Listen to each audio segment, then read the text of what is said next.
بسم اللہ الرحمن الرحیم۔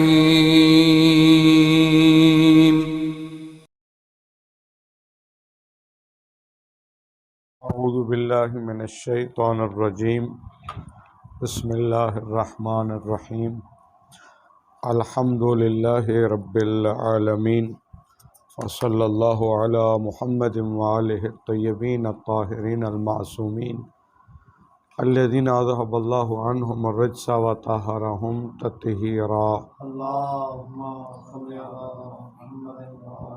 التنبیہ الرابع، تقدم الاصل المسببی اصل السببی علی المسببی۔ توجہ فرمائیں، میں ایک مثال دیتا ہوں، پھر اس مثال کے بعد ہم اس مسئلے کو بیان کرتے ہیں۔ آپ کے پاس آب کلیل پڑا ہوا ہے، ٹھیک ہے، اس کی طہارت کا یقین تھا، اب شک پڑ گیا ہے کہ یہ پاک ہے یا پاک نہیں ہے۔ اصالۃ الاستصحاب کہتا ہے وہ پاک ہے۔ پھر ایک نجس کپڑا ہے، اسی مشکوک کو طہارت پانی کے ساتھ آپ نے نجس کپڑے کو دھو لیا ہے۔ اب نجس کپڑے کو دھونے کے بعد آپ کو شک ہوگا، پتہ نہیں یہ نجس کپڑا پاک ہوا ہے یا نہیں ہوا، ٹھیک ہے جی۔ تو یہاں کپڑے کی نجاست کا علم تھا، مشکوک کو طہارت پانی کے ساتھ جب دھویا تو اب شک پڑ جائے گا، پتہ نہیں پاک ہوا ہے یا نہیں ہوا۔ یہاں اصالۃ الاستصحاب کیا کہتا ہے؟ نجس ہوگا کپڑے کی حالت صاف کا کیا ہے؟ نجاست ہے۔ یہاں اصالۃ الاستصحاب کیا کہتا ہے؟ لا تنقض الیقین بالشک، آپ کو نجاست کا یقین ہے اور طہارت میں شک ہے تو وہ کیا ہوگا؟ نجس ہوگا، ٹھیک ہے۔ اب یہ دو اصالۃ الاستصحاب، ان کا آپس میں ٹکراؤ ہو رہا ہے۔ نجاست والے استصحاب کو دیکھیں، وہ کہتے ہیں کپڑا نجس ہے، لیکن اصالت وہ جو پانی والے میں جو اصالت و طہارت جاری کیا وہ کیا کہتا ہے؟ کپڑا کیا ہے؟ پاک ہے۔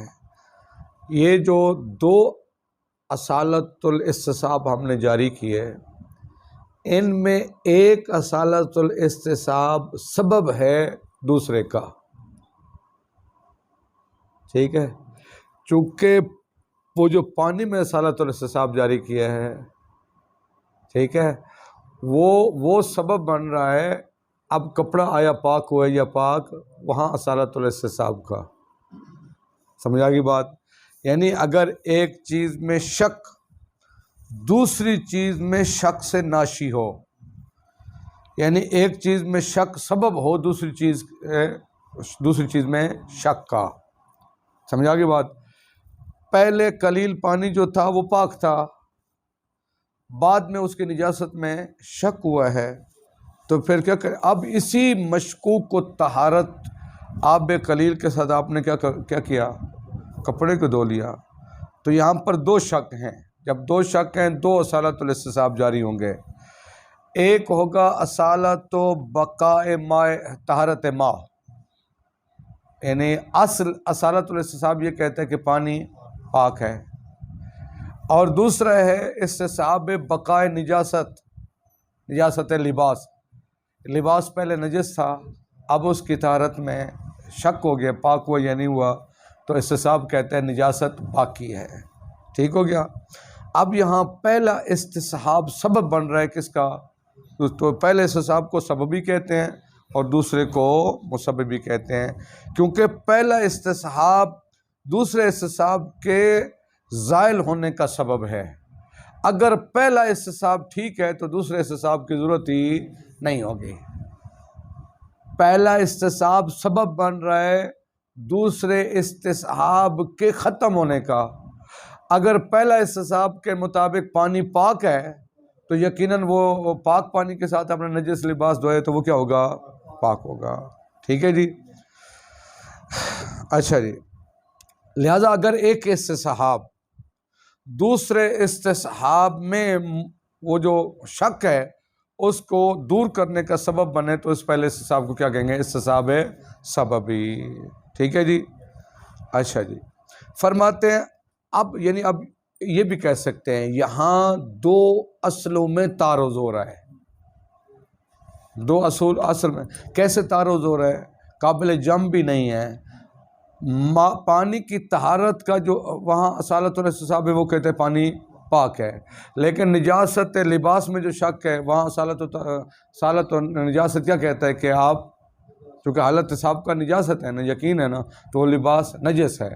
تو ان میں کیا ہو گیا؟ ٹکراؤ. کہتے قاعدہ کلیہ یہ ہے جب بھی اس طرح اصل سببی اور اصل مسببی میں ٹکراؤ تو اصل سببی کو اصل مسببی پر مقدم کرتے ہیں. یہ قاعدہ ہے. مقدم کیوں کرتے ہیں؟ آگے ورود اور حکومت کی بحث آئے گی. کہتے ہیں چونکہ وہ جو پہلا استصحاب ہے وہ وارد ہے. ورود کا مطلب یہ ہوتا ہے کہ وہ دوسری دلیل کے موضوع کو ہی ختم کر دیتا ہے. بعض کہتے ہیں حکومت کے عنوان سے ورود اور حکومت، انشاءاللہ تعالی ان کی باتیں آئیں گی. اس کا ترجمہ دیکھیے. التنبیہ الرابع تقدم الاصل السببی علی المسببی اذا کان فی المقام اصلان متعارضان. اگر ہمارے پاس دو اصل ہوں متعارض ہوں، غیر ان شک فی احدہما مسبب عن الشک فی الاخر، وہ دو میں سے ایک میں شک مسبب ہو دوسرے میں شک کا. پانی میں جو شک پڑ گیا پتہ نہیں پاک ہے یا پاک نہیں ہے، اس کی وجہ سے شک پڑ رہا ہے کہ آیا اس پانی کے ساتھ دھویا ہوا لباس نجس لباس پاک ہے یا پاک. تو اس کا مطلب ہے ان دونوں میں سے ایک شک مسبب ہے اور دوسرا شک اس کا کیا ہے؟ سبب ہے. مثلا اذا کان ماء قلیل مستصحب الطہارۃ، ایک قلیل پانی ہے، آپ اس کی طہارت کا استصحاب کرتے ہیں. کب کریں گے؟ یعنی قلیل پانی ہے، پہلے طہارت کا یقین تھا، اب شک ہو گیا پتہ نجس ہوا یا نہیں، تو استصحاب طہارت کریں گے. وثوب متنجس قطعا، اور ایک کپڑا ہے جو متنجس ہے قطعا، یقین ہے اس کا. اب فغسل الثوب بهذا الماء، اس کپڑے کو اسی پانی کے ساتھ کیا کیا جائے؟ دھو لیا جائے. فہنا یجری بعد الغسل استصحابان، تو دھونے کے بعد دو استصحاب جاری ہوں گے. نمبر ایک استصحاب طہارت الماء، پہلا جاری ہوگا استصحاب طہارت الذی غسل الثوب النجس، الذی بہ، جس کے ساتھ دھویا گیا ہے نجس کپڑے کو. وہ جو پانی ہے نا اس کی طہارت میں شک ہے. جب شک ہے تو کیا کریں گے؟ استصحاب طہارت کریں گے، کہیں گے یہ پانی پاک ہے.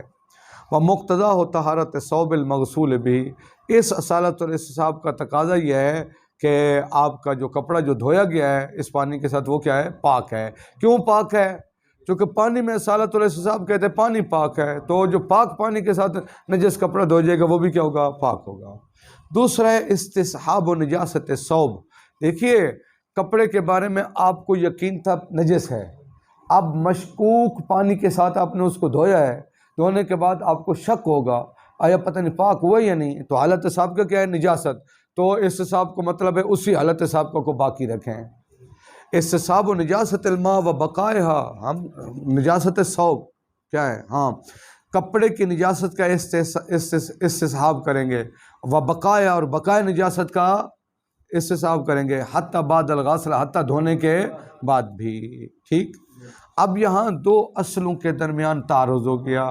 پہلا استصحاب کہتا ہے اس پانی کے ساتھ دھویا ہوا کپڑا پاک ہونا چاہیے، دوسرا استصحاب کہتا ہے پاک نہیں ہونا چاہیے. وعندئذ یقدم الاستصحاب الاول علی الاستصحاب الثانی، وہ جو استصحاب اول جو سببی ہے وہ مقدم ہوگا دوسرے پر. کیوں؟ لأن الشک فی بقاء النجاست فی الثوب بعد الغسل. سنیں کہنا یہ چاہ رہے ہیں دھونے کے بعد اس مشکوک کو طہارت پانی کے ساتھ دھونے کے بعد جو شک ہوا ہے لباس پاک ہے یا پاک نہیں ہے، اس کا سبب کون ہے؟ اس کا سبب یہ کہ آیا پانی پاک ہے یا پاک نہیں ہے. لہذا نجس لباس کو دھونے کے بعد جو شک ہوتا ہے آیا پاک ہوا یا پاک نہیں ہوا، اس کا سبب کون ہے؟ خود آیا پانی پاک ہے یا پاک. اگر پانی پاک ہے تو حتماً کپڑا بھی پاک ہے، پانی پاک نہیں ہے تو کپڑا بھی پاک نہیں ہے. وہی بتا رہے ہیں لِأَنَّ الشَّكَّ فِي بَقَاءِ النِّجَاسَةِ فِي الثَّوْبِ، ثوب میں بقائے نجاست کا شک، وہ بھی بعد الغسل، دھونے کے بعد.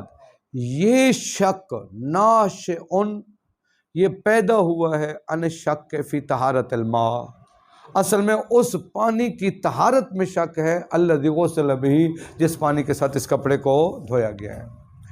فَإِذَا تَعَبَّدَنَا الشَّارِعُ بِبَقَاءِ طَہَارَةِ الماء ظاہراً. سنیں، اب شارع نے ہمیں پابند بنا دیا، متعبد بنا دیا. شارع نے ہمارے لیے استصحاب کو حجت قرار دیا ہے. ہم نے وہاں استصحاب کو اس کو جاری کیا. استصحاب جاری کرنے کے بعد شارع، اس کا مطلب ہے ہمیں پابند کرے بھی یہ پانی تمہارے لیے پاک ہے. تعبد شارع یہ ہے، شارع ہمیں اس چیز کا پابند بنا رہے کہ یہ پانی آپ کے لیے کیا ہے؟ پاک ہے. شارع متعبد کر رہا ہے، یعنی شارع کرے تم اس کو پاک سمجھو، واقع میں ہے یا نہیں چھوڑو اس کو، تم اس کو. تو کہتے ہیں یہ جب شارع ہمیں طہارت ماء کی بقا کا متعبد بنا رہا ہے ظاہراً، تو یکون معنی ہو، اس کا معنی کیا ہے؟ ترتیب و ما، آپ لاگو کریں ہر اس چیز کو للماء الطاہر الواقی من الآثار، جو ماء طاہر واقعی کے آثار ہیں. سنیں، پتہ نہیں ہے کہ یہ واقعاً یہ طاہر ہے یا نہیں، لیکن شارع نے کہا اصالۃ الاستصحاب جاری کرو. پہلے تمہیں طہارت کا یقین تھا، اب جب اصالۃ الاستصحاب جاری کیا تو حجت شرعیہ قائم ہوگی، یہ پانی کیا ہے؟ پاک ہے.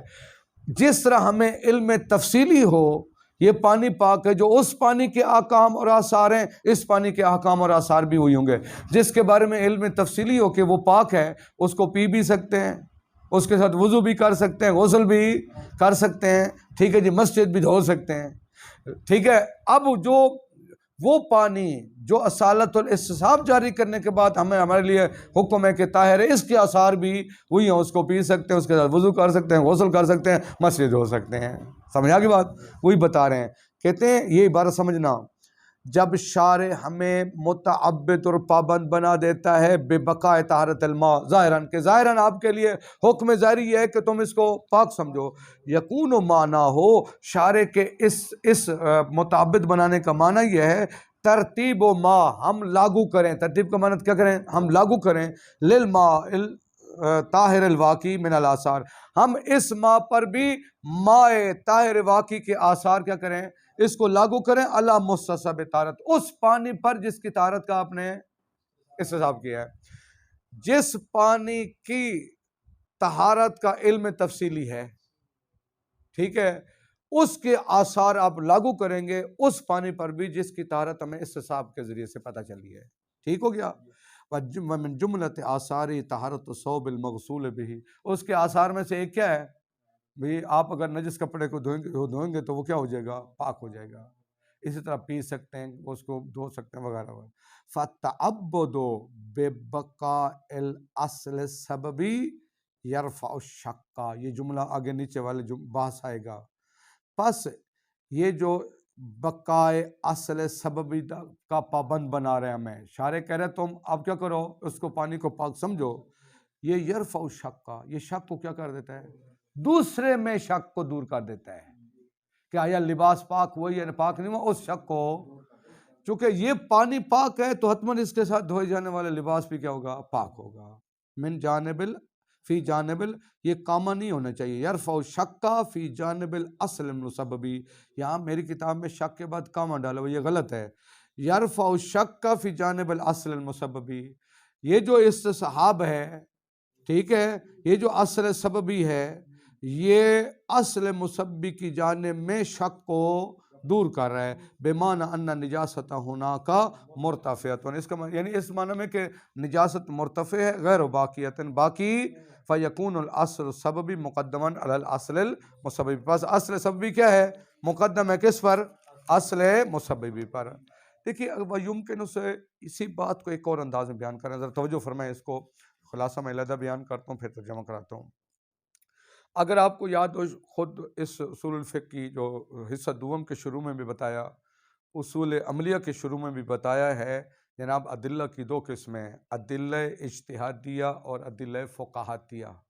ٹھیک ہے جی، یہ جو اصول عملیہ ہیں ان کو ادلہ فقہاتیہ کہتے ہیں، اور وہ جو قرآن سنت اجماع عقل ان کو ادلہ اجتہادیہ کہتے ہیں۔ اور اگر آپ کو یاد ہو وہاں کہا تھا ادلہ فقہاتیہ کی تب ضرورت پڑتی ہے جب ادلہ اجتہادیہ موجود نہ ہوں، اصول عملیہ کی ضرورت ہی تب پڑتی ہے جب ہمارے پاس ہمیں ایک شے کا حکم واقعی معلوم نہ ہو، یعنی ادلہ اجتہادیہ موجود نہ ہوں۔ ٹھیک ہے جی۔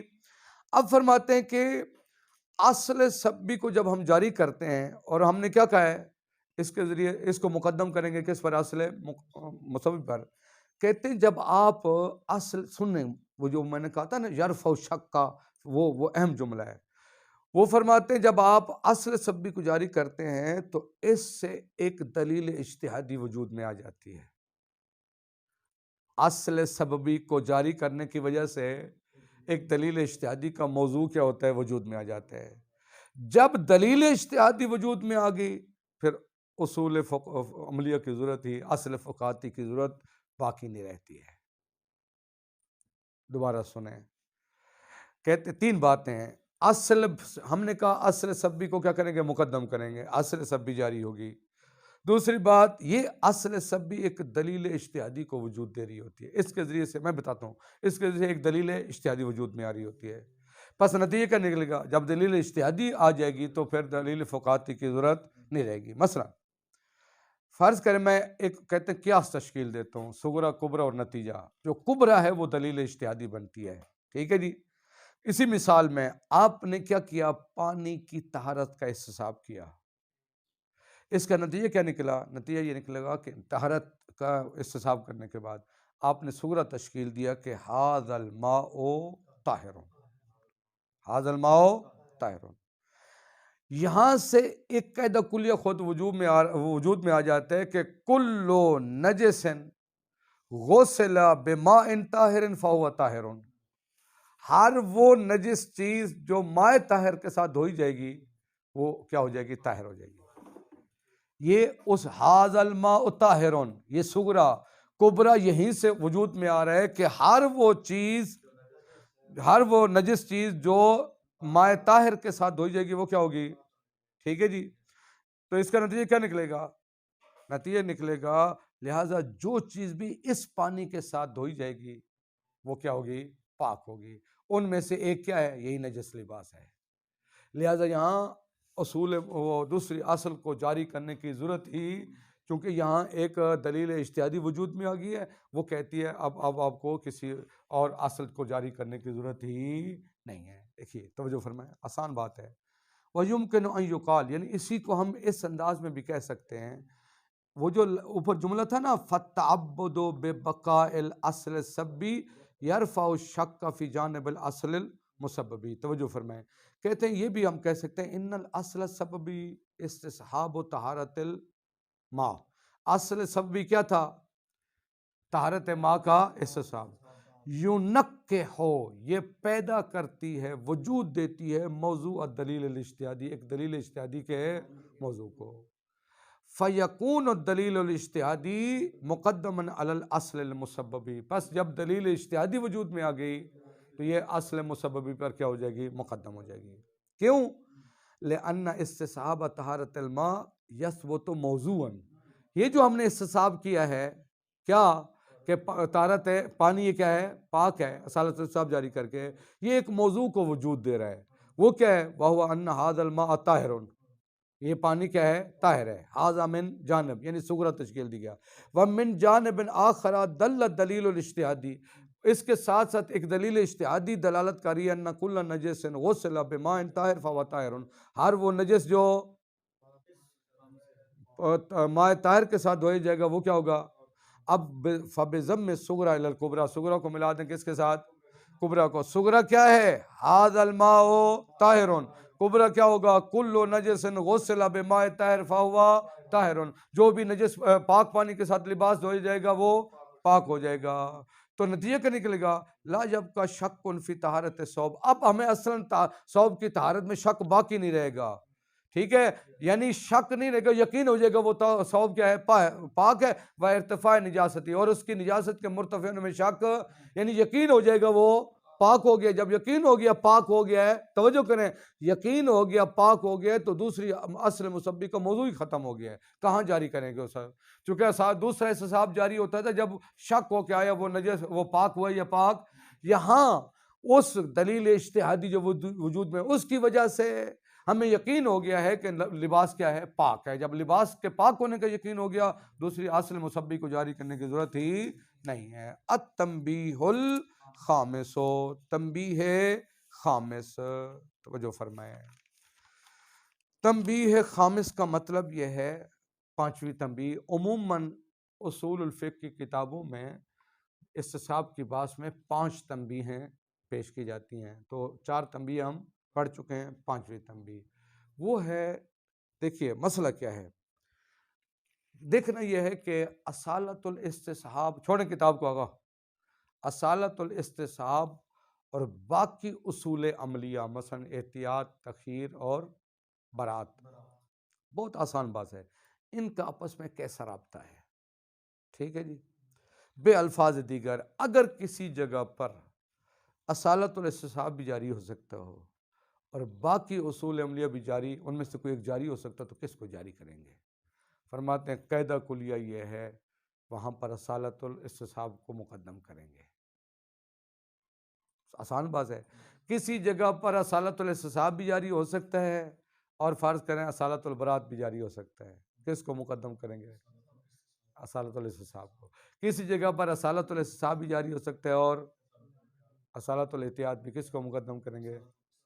اسی طرح کسی جگہ پر اگر اصالت تخیر جاری ہو سکتا ہے اور اصالت استصحاب بھی, تو کس کو مقدم کریں گے؟ ٹھیک ہے. وجہ, 2 وجہیں ذکر کرتے ہیں, توجہ فرمائیں. پہلی وجہ بالکل آسان ہے, بہت آسان ہے. یہ آگے ہم پڑھیں گے ورود اور حکومت. کہتے ہیں یہاں پر اصالت الاستصحاب کو مقدم کریں گے کیونکہ یہ وارد ہے باقی اصول پر, یہ ورود رکھتی ہے. ورود کا کیا معنی ہوتا ہے؟ توجہ فرمائیں. آگے اگلی بات ہماری یہی ہے, تعارض ادلہ.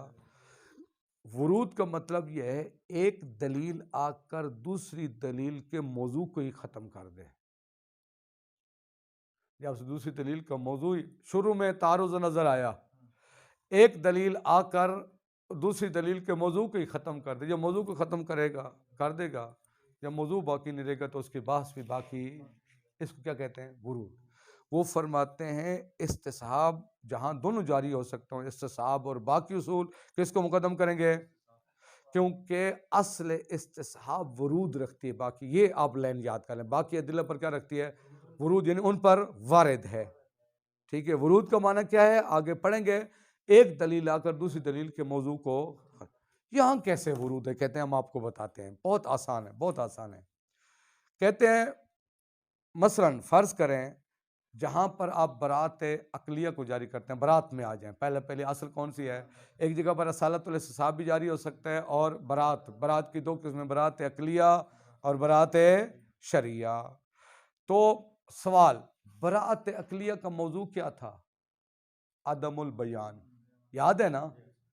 عدم البیان, قاعدہ قبح عقاب بلا بیان. تو وہ برات عقلیہ کا موضوع کیا ہے؟ عدم البیان. یعنی کیوں ہم نے اصالت البراۃ کیوں جاری کرتے تھے؟ ہم یہ کہتے تھے اس کے بارے میں بیان نہیں آیا, تو جس کا بیان نہ ہے اس کی سزا دینا یہ کبھی ہے. یہی تھا نا؟ کہتے ہیں جب آپ 2 طرفوں میں, ایک طرف میں اصالت الاستصحاب جاری کریں گے تو یہی اصالت الاستصحاب بیان بن جائے گا. لہذا برات عقلیہ کا موضوع ہی ختم ہو گیا نا. برات عقلیہ کا موضوع کیا ہے؟ بلا بیان, عدم بیان. استصحاب جاری کریں گے, استصحاب کو شارع نے حجت قرار دیا ہے, حجت ہے ہمارے لیے, شارع نے پابند بنا دی. جب آپ استصحاب جاری کریں گے تو وہ استصحاب کہتے ہیں میں بیان ہوں. جب میں بیان ہوں تو لہذا میرے مطابق عمل کرو, وگرنہ تمہیں سزا ہوگی. لہذا جو سزا تمہیں ہوگی وہ بلا بیان نہیں ہوگی بلکہ میں استصحاب اس کا بیان ہوں. برات شریعہ کا موضوع کیا تھا؟ ما لا یعلمون, یعنی جہل, یعنی عدم العلم. جب آپ 2 طرفوں میں ایک میں استصحاب جاری کریں گے تو استصحاب کہتا ہے کہ میں علم ہوں, میری وجہ سے تمہاری معلومات, اب تم ما لا یعلمون نہیں رہے ہو. بھائی سمجھا کی بات نا؟ یعنی برات شریعہ کا موضوع تھا ما لا یعلمون, یعنی جہالت، یعنی عدم علم، یعنی کوئی معتبر دلیل موجود، یہ استصحاب کہتے ہیں میں دلیل معتبر ہوں، میں علم ہوں، میں حجت معتبر ہوں. پس وہ جو ہے نا جب استصحاب جاری کریں گے تو ما لا یعلمون صدق نہیں کرتا، تو برات شریعہ کا موضوع ختم ہو گیا.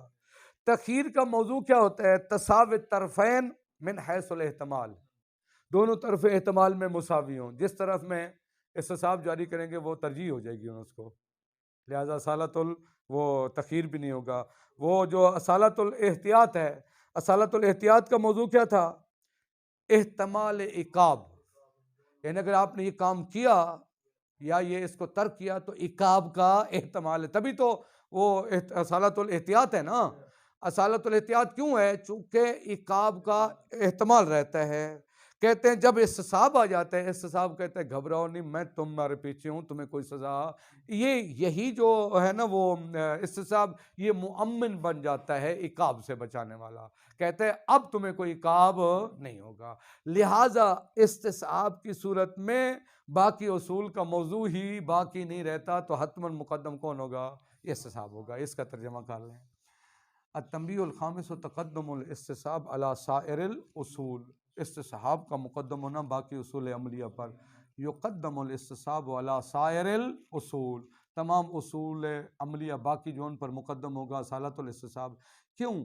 لأن التعبد ببقاء الیقین السابق، کیونکہ جو شارع نے کہا ہے کہ تم یقین سابق کو باقی رکھو، وجعلہ حجتا فی الآن اللاحق، اور شارع نے اس کو حجت قرار دیا ہے آنے لاحق میں.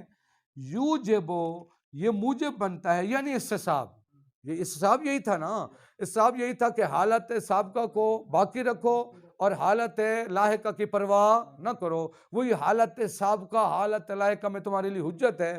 یہ یوجبو، یعنی یوجبو سے آپ کہہ سکتے ہیں ان الاستصحاب یوجبو، پوری ساری تقریر کا خلاصہ استصحاب موجب بنتا ہے ارتفاع موضوعات الاصول، باقی اصول عملیہ کے موضوعات کے مرتفع ہونے کا، یا او حصول غایتہا، یہ آخری سے جو بعد میں بیان کروں گا، یا استصحاب کے ذریعے باقی اصول عملیہ کی غایت حاصل ہو جاتی ہے. جب غایت حاصل ہو جاتی ہے تو ان کو جاری کرنے کی ضرورت، یہ بعد میں بیان کروں گا. وَإِلَيْكَ الْبَيَانُ، سب سے پہلے یہ بیان کہ استصحاب آ کر باقی اصول کے موضوع کو ختم کر دیتا ہے. نمبر 1، ان موضوع البراءۃ العقلیہ ہوا عدم البیان. براءۃ عقلیہ کا موضوع کیا تھا؟ فائدہ کان الشیء مستصحب الحرمت او الوجوب، اب جب آپ کسی شے کی حرمت یا وجوب کا استصحاب کریں گے، فالامر بالتعبد بابقاء الیقین السابق بیان من الشارع. اب شارع نے ہمیں امر کیا ہے تعبد کا. شارع کہتا ہے اگر ایک چیز پہلے حرام تھی اب شک پڑ گئے تو اس کو کیا سمجھو؟ حرام سمجھو. یا ایک چیز پہلے واجب جب شک پڑ گئی واجب ہے، یعنی شارع نے کس چیز کا حکم دیا؟ فالامر بالتعبد بابقاء الیقین السابق، یہ شارع کی طرف سے جو امر ہے کہ آپ یقین سابق کو باقی رکھیں، یہ بیان من الشارع، یہی شارع کی طرف سے ہے. یعنی جو استصحاب کی وجہ سے ہم یا وجوب کو باقی رکھتے ہیں یا حرمت کو، یہی شارع کی طرف سے بیان ہے. فلا یبقى موضوع للبراءۃ العقلیہ، تو براءۃ عقلیہ کا موضوع ہی نہیں رہے گا. کما ان موضوع البراءۃ الشریعہ ہوا ما لا یعلمون، براءۃ شریعہ کا موضوع کیا ہے؟ ما لا یعلمون. والمراد من العلم ہوا حجت الشریعہ، پہلے بھی بتا چکے ہیں، علم سے مراد حجت شریعہ، اور استصحاب بھی حجت شریعہ ہے. ما لا یعلمون کہتا ہے تمہارے پاس علم یعنی حجت شریعہ کا ہونا ضروری ہے. یہ استصحاب کیا ہے؟ حجت شریعہ ہے. والاستصحاب کما قررنا حجت شریعت، استصحاب بھی حجت ہے علی بقاء الوجوب والحرمت، کہ واجب باقی ہے یا اور حرام باقی ہے فی الازمنۃ اللاحقہ، بعد والے زمانوں میں. اس کا مطلب ہے فیرتفع موضوع البراءۃ شریعہ. دیکھیے براءۃ شریعہ کا موضوع کیا تھا؟ ما لا یعلمون، عدم العلم، جہل. جب استصحاب جاری کریں گے تو آپ کو علم حاصل ہو گیا ہے. بے الفاظ دیگر وہ کیا کہتے ہیں، براءۃ شریعہ کا موضوع تھا حجت شریعہ نہ ہو، حجت شریعہ قائم نہ ہو، استصحاب خود حجت شریعہ ہے. نمبر 3، ان موضوع التخیر ہو تساوی الطرفین من حیث الاحتمال. تخیر کا موضوع کیا ہے؟ کہ دونوں طرف احتمال میں مساوی ہیں. والاستصحاب بحکم الشرع، اب یہ جو ہم استصحاب جاری کرتے ہیں وہ بھی کس کے حکم سے ہے؟ یہ حاتم لذالک تساوی منہدم کرنے والا ہے اس تساوی کو، تساوی نہیں رہتا، جس طرف کا استصحاب کریں گے اس کو ترجیح ہو جائے گی نا۔ نمبر 4 ان موضوع الاشتغال، اشتغال سے مراد احتیاط، یاد ہے نا احتیاط کا دوسرا نام کیا تھا؟ اشتغال۔ جو اشتغال کا موضوع ہے ہوا احتمال العقاب فی الفعل او الترک، وہ ہم نے کہا تھا احتیاط کریں چونکہ کسی کام کو انجام دینے یا ترک کرنے میں عقاب کا احتمال ہے۔ کہتے ہیں والاستصحاب بما انہ حجت مؤمنۃ، استصحاب حجت مؤمنہ، امن دینے والی، استصحاب کو مولا نے ہمارے لیے کیا قرار دیا ہے؟ حجت قرار دیا ہے۔ تو جو جس کو مولا نے حجت قرار دیا ہے وہ ہمارے لیے مؤمن ہے۔ جب استصحاب ایک حکم لگاتا ہے تو اس کا مطلب ہے اب اس میں عقاب کا احتمال نہیں ہوگا۔ جب استصحاب کے لیے حکم لگائیں گے اس کا مطلب ہے اب وہاں پر عقاب کا احتمال نہیں ہے۔ فالاستصحاب بالنسبۃ ھذا الاصول رافع لموضوعها، پس نتیجہ نکلا جو استصحاب ہے ان اصولوں کے موضوع کو ختم کر دیتا ہے۔ وَإِن شِئْتَ فَسَمِّهُ وَارِدًا عَلَيْهَا، اگر آپ چاہیں تو یہ کہیں، آپ اس کو نام یہ دیں کہ استصحاب وارد ہے ان سب پر، استصحاب ورود رکھتا ہے، ورود آگے آئے گا، ورود کا مطلب آخر ایک دلیل آ کر دوسری دلیل کے موضوع کو ختم کر دے، ٹھیک ہے جی۔ وَرُبَّمَا يَكُونُ الْإِسْتِصْحَابُ، توجہ فرمائیں یہ ایک اور انداز سے اس کو بیان کرنا چاہ رہے ہیں، کس کو؟ استصحاب کو، توجہ فرمائیں وہ کیا ہے، مختصر سی عبارت ہے لیکن ضروری ہے۔ کہتے ہیں بعض اوقات استصحاب جاری کرنے کی وجہ سے باقی اصول عملیہ کی غایت متحقق ہو جاتی ہے۔ جو باقی اصول عملیہ کی غایت تھی نا، استصحاب جاری کرنے کی وجہ سے وہ غایت وجود میں آ جاتی ہے۔ جب وہ غایت وجود میں آ جائے گی تو باقی اصول عملیہ کو جاری کرنے کی ضرورت اب کیسے وجود میں آتی ہے؟ مثال دیتا ہوں، مثلا آیت روایت کہتی ہے کل شیء لک حلال، ہر چیز آپ کے لیے حتی تعلم انہ حرام، تو حلیت شے کی غایت کیا ہے؟ حرمت کا علم۔ کل شیء لک حلال، اس کی غایت اور انتہا کیا ہے؟ ہمیں حرمت کا علم ہو جائے۔ ہر شے آپ کے لیے حلال ہے، ابھی حلال ہے، اس کو کھا سکتے ہیں، ٹھیک ہے، یعنی ہر شے مطلب کیا؟ جس کا یقین ہو یا جو مشکوک ہو اس کو بھی کھا سکتے ہیں۔ غایت کیا ہے؟ غایت حتی تعلم انہ حرام، یعنی حرمت کا علم ہو جائے۔ تو حرمت کا علم کیا مطلب ہے؟ حرمت کا علم ہو جائے یعنی اس کی حرمت پر کوئی دلیل قائم ہو جائے، توجہ فرمائے، اس کی حرمت پر استصحاب بھی ان دلیلوں میں سے ایک دلیل ہے۔ توجہ کیا آپ نے؟ بھئی ہر شے حلال ہے، اس کی غایت کیا ہے؟ آپ کو حرمت کا علم، علم سے کیا مراد؟ یہاں علم سے مراد وہ علم قطعی مراد نہیں، صوفے مراد یہ کہ حجت شریعہ ہو، ٹھیک ہے جی۔ تو اگر آپ استصحاب آ کر کہے یہ شے حرام ہے، اس کا مطلب یہ حجت شریعہ ہے، اس کا مطلب ہے آپ کل شیء لک حلال کو روک دیں، اس کی حد ختم ہو گئی ہے، اس کی غایت آ گئی ہے، کیا؟ حرمت کا علم۔ حرمت کا علم یہاں کیسے ہو رہا ہے؟ استصحاب کے ذریعے سے، لہذا باقی کسی اصل کو جاری کرنے کی ضرورت ہی۔ اسی طرح اگر ہماری روایت کہتی ہے کل شیء لک طاہر حتی تعلم انہ قاذر، ہر شے آپ کے لیے طاہر ہے، پاک ہے، یہاں تک کہ نجاست کا علم ہو جائے۔ تو نجاست کا علم یعنی کیا مطلب؟ یعنی اس کی نجاست پر دلیل معتبر قائم ہو، تو استصحاب کیا ایک دلیل معتبر ہے۔ جب استصحاب آپ قائم کرتے ہیں اس کا مطلب ہے دلیل معتبر، اس کا مطلب ہے اب کل شیء طاہر ان کی غایت آ گئی ہے، بس اب کسی اور اصل کو جاری کرنے کی ضرورت، اس انداز سے بیان کرتے ہیں۔ کہتے ہیں دوسری وجہ یہی ہے وَرُبَّمَا يَكُونُ الْإِسْتِصْحَابُ مُوجِبًا لِحُصُولِ غایت الْأَصْل، بعض اوقات استصحاب موجب بنتا ہے کسی اصل کی غایت کے حاصل ہونے کا، کما هو الحال فی اصالتی الطہارۃ والحلیۃ فإن الغایۃ فی قوله علیہ السلام، مولا کا یہ جو قول ہے کل شیء طاہر حتی تعلم انہ قذر، وفی قوله کل شیء حلال حتی تعلم انہ حرام، وإن کان هو العلم، دونوں کی غایت کیا ہے؟ علم ہے۔ بھی ہر شے حلال ہے جب تک حرمت کا علم نہ ہو، ہر شے پاک ہے جب تک حرمت کا علم سے مراد جب تک اس کی حرمت پر کوئی دلیل معتبر قائم نہ ہو جائے، یہی ہوگی نا۔ وَإِن كَانَ هُوَ الْعِلْمُ، غایت کیا ہے؟ یہ فَإِنَّ الْغَایَةَ إِن كَانَ هُوَ الْعِلْمُ، غایت کیا ہے؟ علم ہے، حرمت کا علم یا نجاست کا علم۔ وَلَكِنَّ الْمُرَادَ مِنْهُ هُوَ الْحُجَّةُ. توجہ فرمائیں یہاں علم سے مراد حجت مراد ہے، یعنی جب تک اس کی حرمت اور نجاست پر کوئی دلیل معتبر قائم. اور وَبِمَا أَنَّ الْاسْتِصْحَابَ حُجَّةٌ، استصحاب کیا ہے؟ حجت ہے. دیکھیے ہر شے تمہارے لیے پاک ہے جب تک اس کی نجاست پر حجت قائم نہ ہو. اگر کسی کا بصالۃ الاستصحاب جاری کریں گے تو حجت قائم ہوگی نا، کسی اور اصل کو جاری کرنے کی ضرورت ہی. فما جریان ہی جب اصالۃ الاستصحاب جاری ہوگا تحصل الغایت ہو تو غایت حاصل ہو جاتی ہے. فلا یبقى للقاعدۃ بقى، کسی اور قاعدے کو جاری کرنے کی ضرورت ہی، اس کا میدان باقی. ثم تم الکلام فی الاصول العملیہ ویلیہ البحث عن تعارض الادلۃ الشرعیہ ان شاء اللہ والحمد للہ رب العالمین.